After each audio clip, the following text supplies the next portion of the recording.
which one you will give priority under what circumstances. The one. Secondly, the meaning of dharma is primarily righteousness or codes of ethical conduct.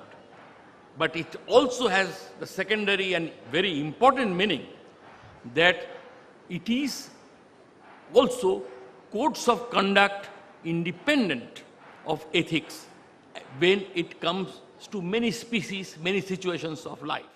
Let me say that in almost every Irava and Thea household, Narayana Guru is ever present in the background, often as a yellow-clad Swami in the puja room, presiding over all the other framed gods and goddesses. At least that was the case in my house. But it wasn't until a few years ago, while I was doing some reading on the so-called Kerala model of development, that he began to loom somewhat larger in my consciousness. This happened partly because everything I'd heard informally about the Guru was at odds with the man I encountered in the course of my research, who was a dull grey figure with a tag labeled social reformer tied around his neck, and whose main purpose in life had been to ensure the entry of the Irava community into the cultural and economic mainstream of Kerala society. One version of this figure appears in left-inspired histories of Kerala, where he's portrayed as a kind of proto-communist whose fully developed form finally manifests itself in the shape of a proper Marxist like EMS Namboodiripad. At least Namboodiripad himself appears to believe this is the case. Narayana Guru was influenced by all religions, Hinduism, Islamism, and then Christianity. But when we take up the case of the formation of SREE NARAYANA Dharma Sangam in 1928, after his return from Sri Lanka, I mean, he didn't want to go back from Sri Lanka. He was influenced by Buddhism. That's my belief. Yeah, I guess my response to that would be there are two kinds of influences. There's the explicit influence that you're talking about, where he came and he saw the influence of Buddhism and he studied Buddhist texts and so forth. But I was adverting to a more, a less explicit, more implicit form of Buddhistic influence, which works through negation. Because part of what we don't hear enough about in our standard accounts of Narayana Guru is always the affirmative. We hear about the affirmative aspect. As an introduction to the discussion, let's talk about the concept of justice. Clearly, it's highly relevant today. With so many notions hitherto accepted as the norm, now coming under close scrutiny, sharp scrutiny, especially with the democratization of ideas, facilitated by lovely internet. The latest expose by WikiLeaks, let's look at that.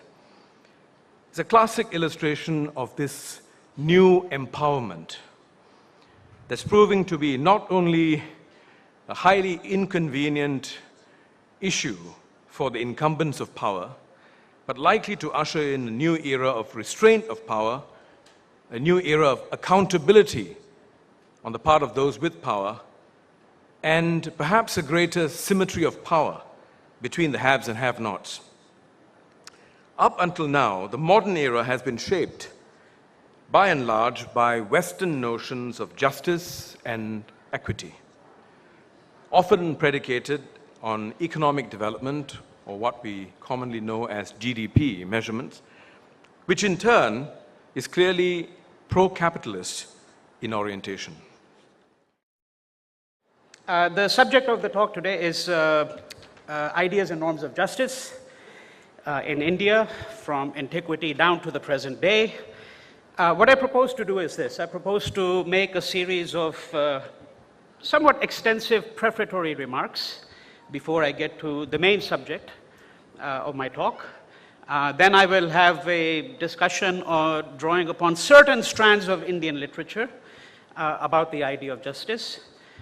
And I'm also, before I get into that main subject, I will just very simply try to elucidate different conceptions of justice. What, for example, is the difference between social justice and distributive justice or restorative justice and so on, because it's a very expansive term. Let me begin with one proposition, which may strike you as being somewhat odd.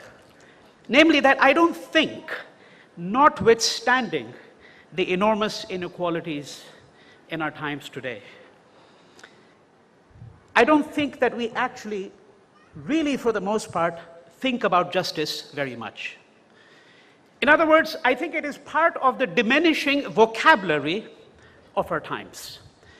Because my own hunch, although I'm not going to try to establish that argument for you today, my own hunch is that the discourse of rights has preempted the discourse of justice. That when you look largely at marginalized groups, impoverished groups, very often the language in which they speak is a language of rights. And that is, my submission to you, a very different language than the language of justice. The two are not, in fact, congruent terms, although sometimes we think they are. Sri Vishwa Sadashivam have said, the justice should be mainly on the socio-economic front. And you have said that the haves and the have-nots, some incentivized investment from the haves should come so that there could be some social justice for the have-nots. My question to you is this: the haves cannot survive without the have-nots, because upon the efforts of the have-nots, the haves flourish. At the same time, what is given to the have-nots is the peanuts.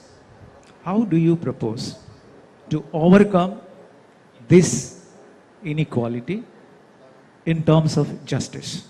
The reason why I said that was because the way socioeconomically societies have moved is because is such that elites have somewhat entrenched power, right? Now, if you look at the concept of meritocracy, right? Meritocracy, when it was first introduced, had a strong linkage with equal opportunities. But as societies shift a lot more, and you have a lot more haves compared to have-nots in modern societies, urban societies, you will see a slight shift. Now, what happens in these societies, like modern metropolis, is the haves will move on an upward spiral. Now, you need to find a way to break that, and the have-nots will continue to move on a downward spiral.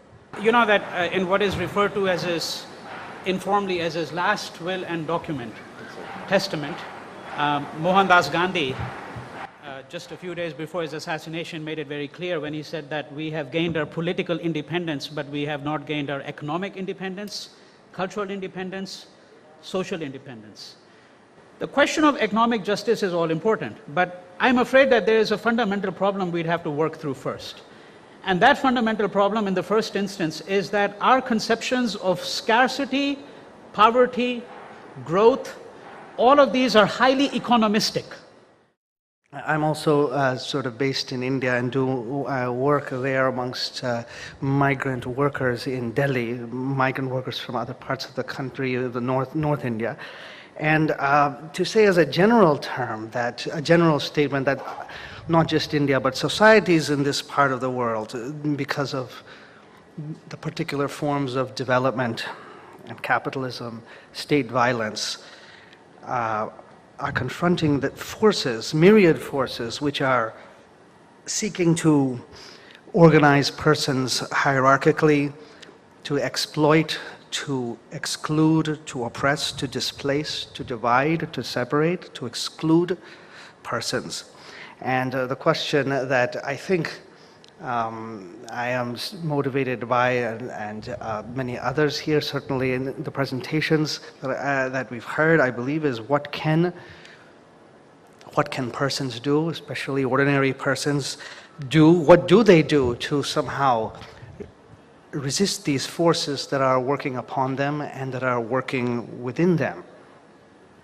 And I think what we have gotten today, and what I can add from my own experience, is the presence of something something that we can look to as the kind of life signs of societies.